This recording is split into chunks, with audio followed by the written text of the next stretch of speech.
Welcome to today's episode of Financial Fluency. Today I have Ashleigh Blatt with me, who I got to meet in person recently at the 90-Day Year Live event. It was so nice to meet you there, Ashleigh. Oh, so nice to meet you. And Ashleigh is a moneymaker for celebrities, experts, and high net worth entrepreneurs. She is an OBM, but has come out from the behind the scenes role into the forefront now as the chief curator and master motivator within the Power Squad project. I can't wait to hear more about the Power Squad project. So I would love to hear kind of your story, how you got to this, and then we can dive into the Power Squad project. Does that sound good? Yeah, absolutely. So the story, that's where you need like media training, right? The official, what's the condensed version? And just a born lifelong entrepreneur. I had a 7-figure business in my pre-kids stage with a partner, and I had a consulting firm. It was super fun, super amazing.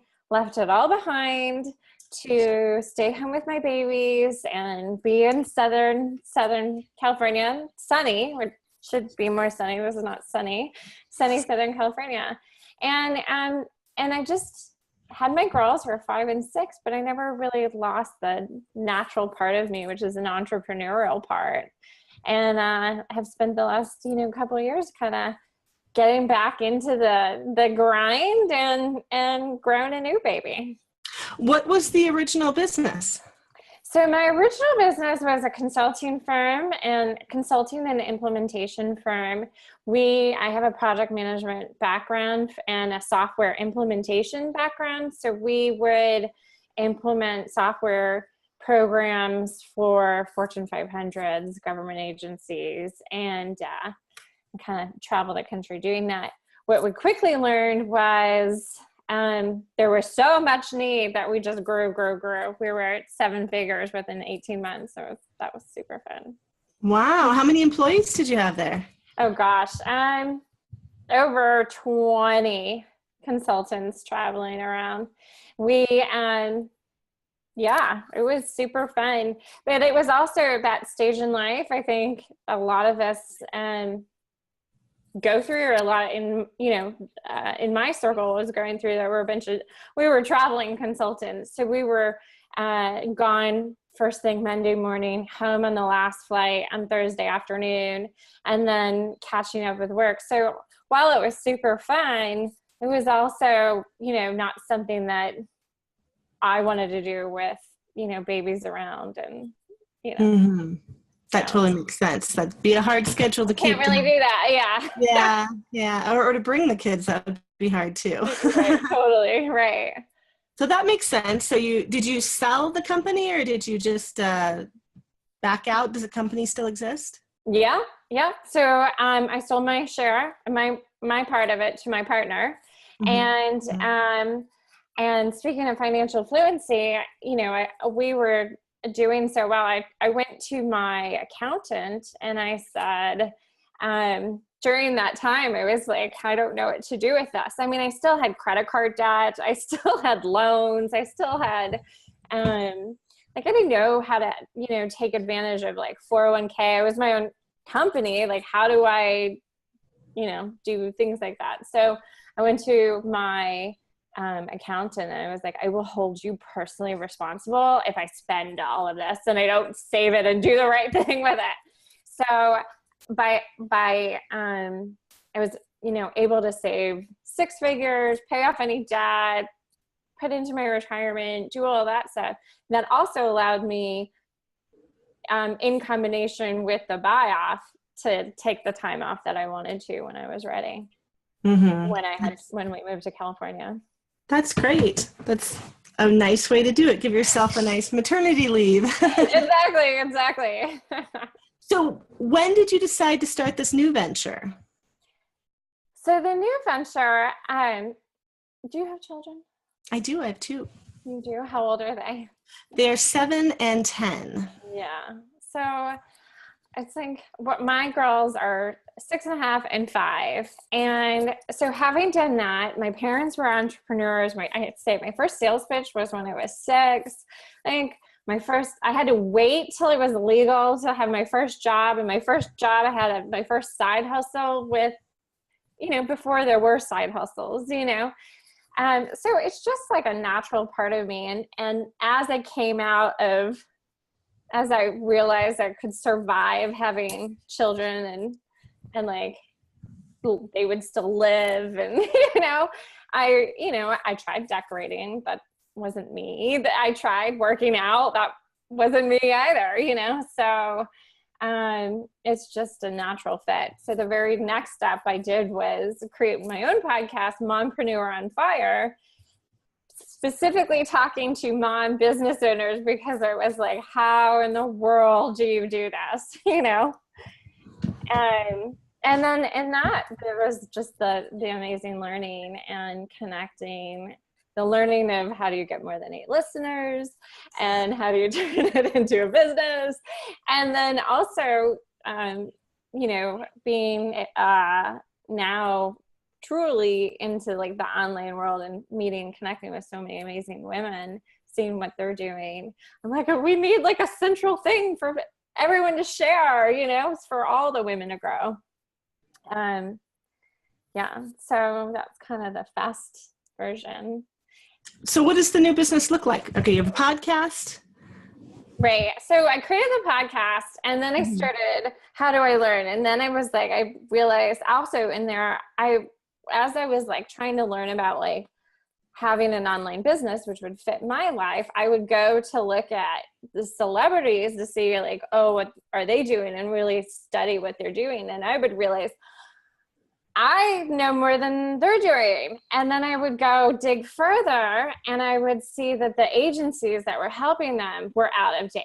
So then I was like, oh my goodness, like the things that I was deep diving in. So then I started reaching out to them, and working with people, celebrities, is like a really great platform, because you can quickly test and see the products that you're working with and selling, and see what works and how is this. So all in all, I work with celebrities, but I'm still learning. My business is about learning. It's about implementing. And the thing that gets me, and this is where the Power Squad project comes in, is that there's so much that's like just dude related, like there's, and it drives me insane. It's like, that's the truth. And it's like the hustle. There's this regular email that goes out that's called The Hustle, and it's really amazing. It's really neat. They give business tools, they give business trends, they give tips and tricks, but it is literally by dudes for dudes. They talk about, pizzas and 40s, I literally don't know anybody who can relate to that. I know many people who would love similar information, but like I can't relate to that. And then there's somewhere else that, people are talking about, people are using LSD to increase productivity as an example, right? And you're like, yeah, I just read that book, Stealing Fire. Have you read that book? No, right? Is that the one about the mom? Because there's a mom book about that too. No, this one is about, it's basically about expanded brain capacity for different things. And there is a section on, they kind of look at all these minuscule amounts of. Yeah, there is this part about, what's that thing, Burning Man, that all these, IT people, these startup founders, billionaires are going to Burning Man and microdosing LSD during their work days in order to like give this expanded consciousness and get into flow fast. Like they want to be in flow all the time. Right. And then they tell the other ways, like meditation, but it takes you like, 12 weeks of meditation is equal to 1 dose of LSD, or jumping off a cliff and, what do you call it when you like kind of have wings attached to your body? Oh yeah, like bird base jumping, base jumping or something like that. So they were equating all these different ways you can get into this really heightened flow state where you kind of push past an actual fear, not just like your mind thinking there's a fear, but you could actually die base jumping. You could actually die taking drugs, those kind of things. Meditating, it just takes a really long time. But yeah, that was one of the things they talked about. And but again, it was one of those books almost, I mean, there were a few female like extraordinary athletes that they cited, but most of the people that they talked about were men. By dudes, for dudes, right? Yeah, a lot of it is. A lot of it.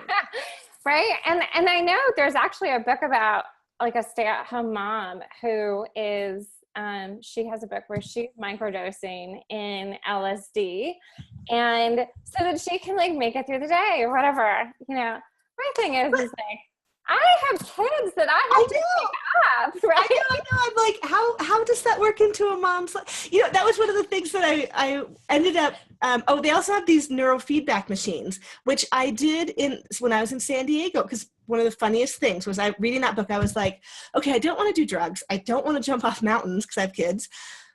I do a little meditation, but then they had this neurofeedback option too. And I was like, that would sound amazing. I would love to try that. How would I ever get access to that? While I was in San Diego, I went to a neurofeedback suite, and I got to sit there for 45 minutes and do a neurofeedback program. It was pretty incredible. Neurofeedback. I'm going to write this down, right? Okay. Like, what is that neurofeedback? I've never even heard of that. So, well, after I went to the 90-day year, I went to Yasmin and Al's Amplify event, and there was Dr. Sunder from, they called it Brain Tune, I think, was what the suite they had set up. And you could go in there and you got to try all these things. And they had supplements. It was really interesting. Basically, the one that they had was focused on getting you into a meditative state faster, so you could get your theta brainwaves. So I got to watch, like, you basically play a video game with your mind. And at first, I didn't think I was controlling it at all. But there was a moment where I got distracted and I looked away.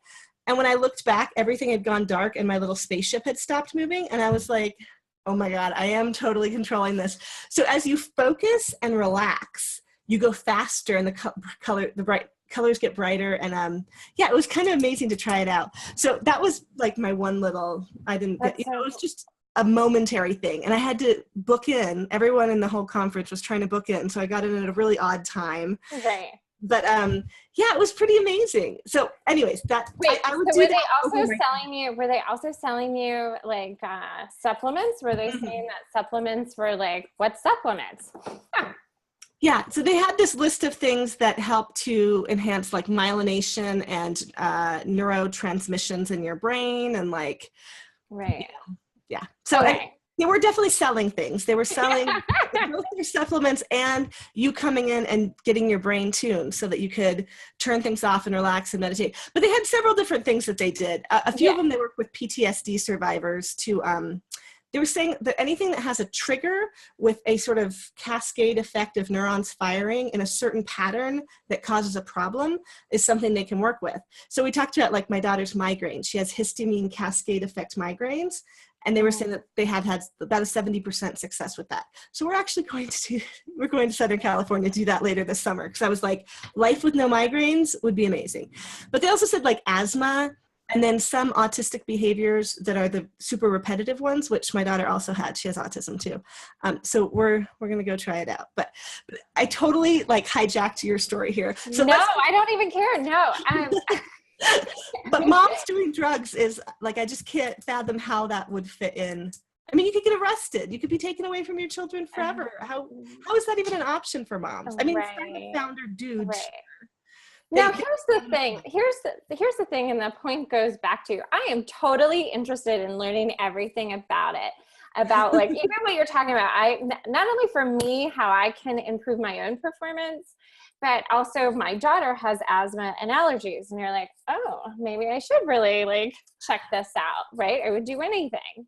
I did talk to a woman who said that when she went through the training, she worked for them at this point, but when she went through the training, her asthma, she realized that a lot of times the fear and the anxiety when she had a trigger, like something that felt like it was going to lead to an asthma attack, she realized she was actually giving herself the asthma attack because like the anxiety and then all the neurons start firing because you've had the asthma attack before, you know what it feels like, and you almost like bring it on yourself was part of their thing. So you should, I'll send you the link. I'll put the link in the show notes too. If anyone else.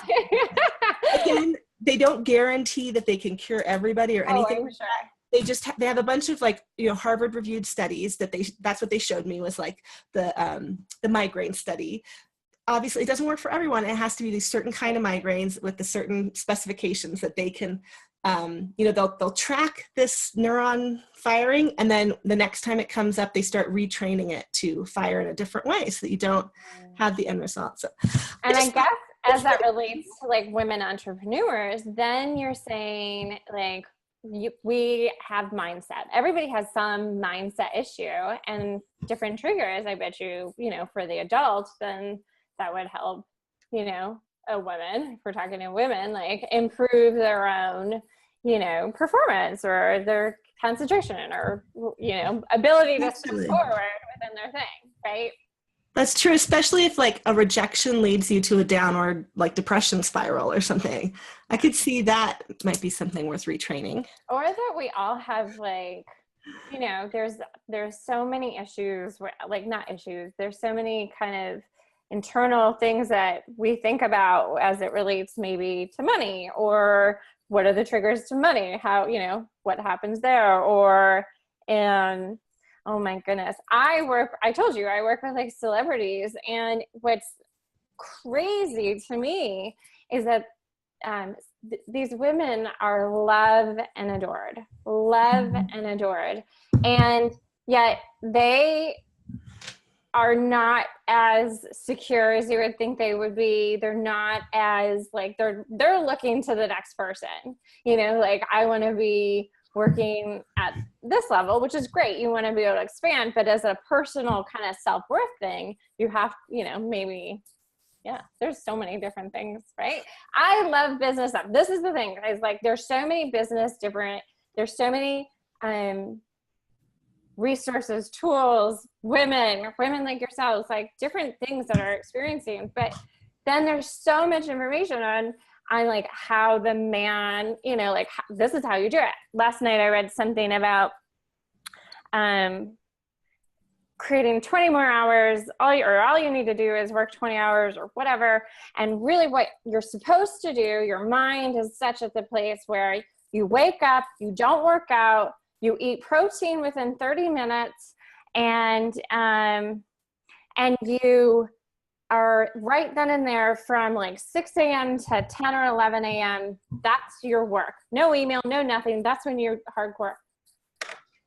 I am a mother. Like Yeah. I always find those things funny. Yeah.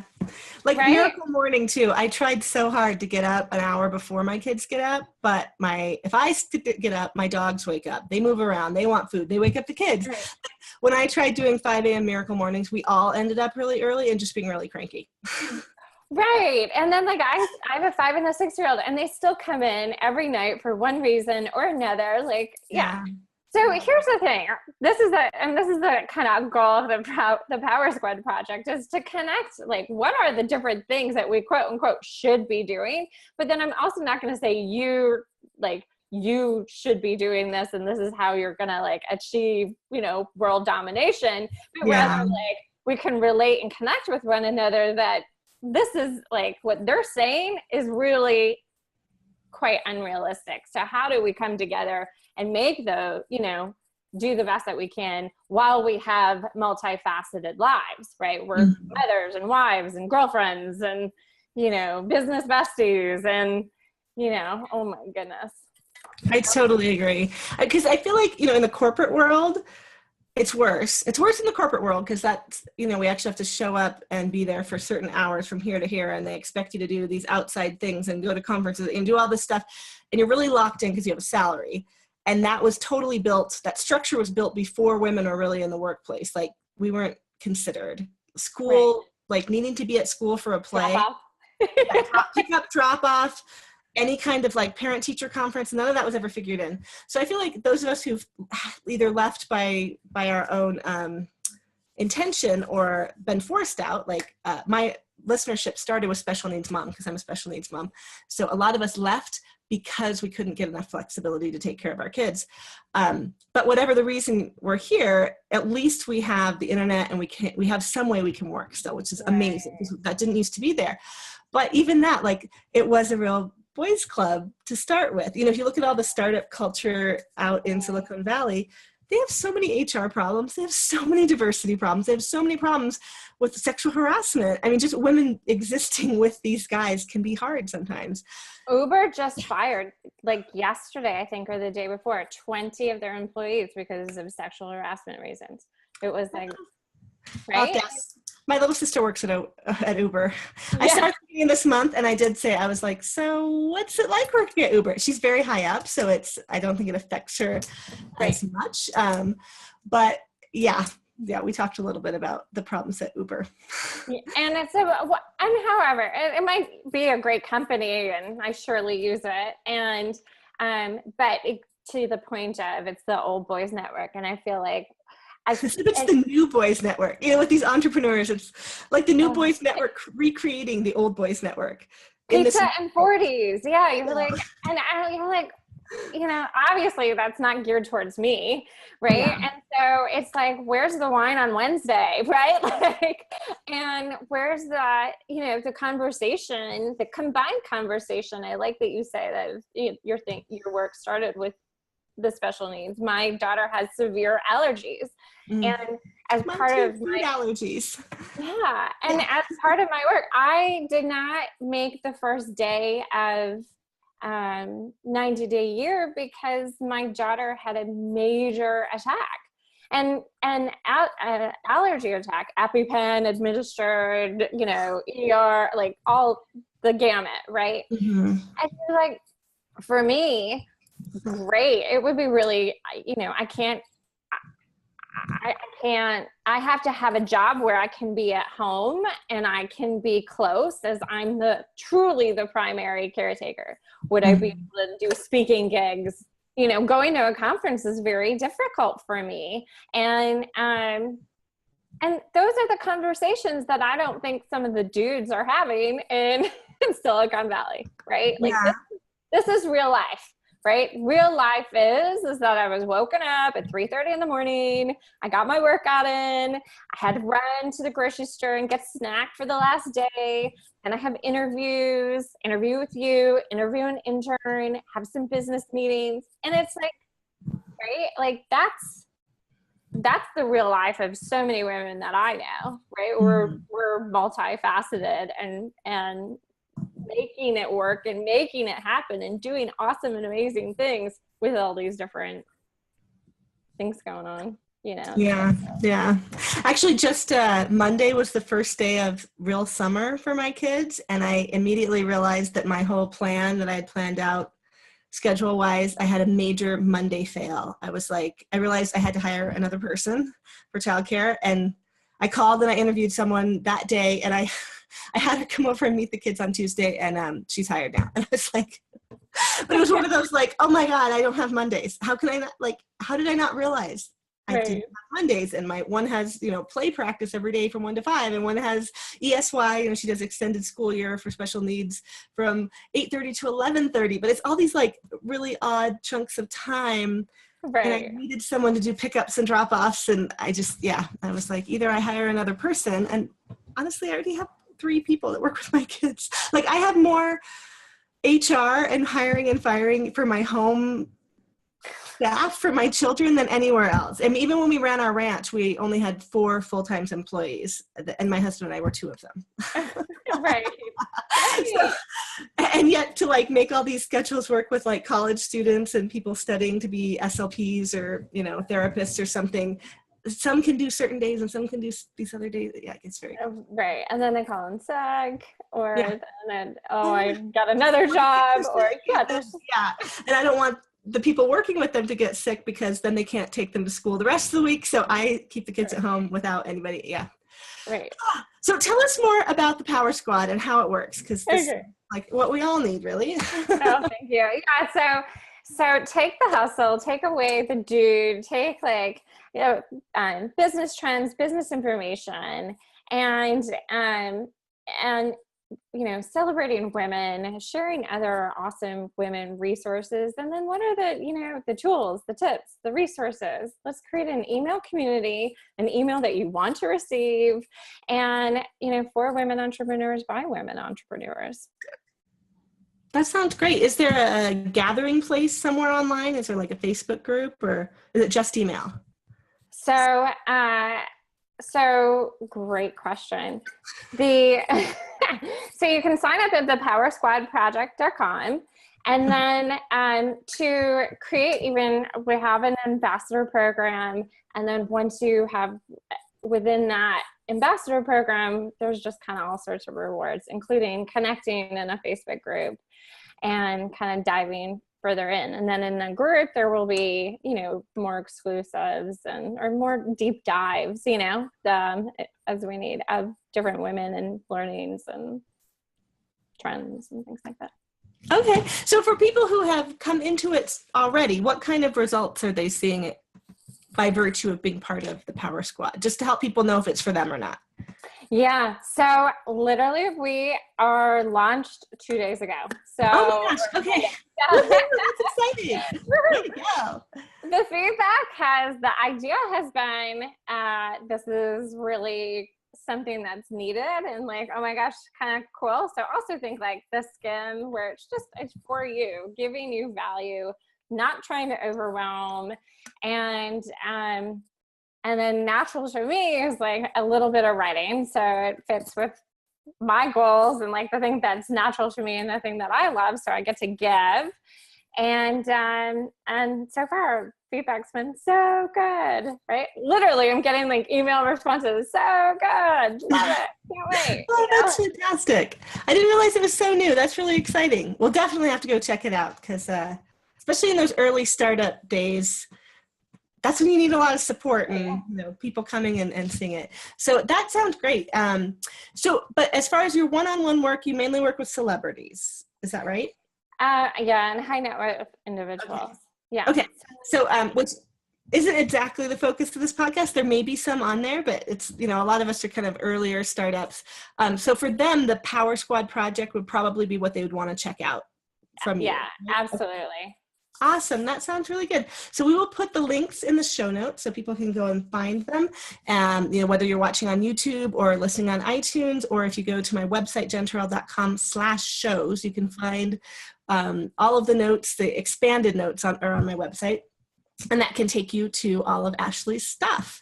Thank you so much for being here, Ashleigh. That was a really fun conversation. This was so much fun. I loved it. Okay, great sharing. Thank you. Well, and I will see you around the internet. I'm going to go check out the Power Squad project right now after we get off.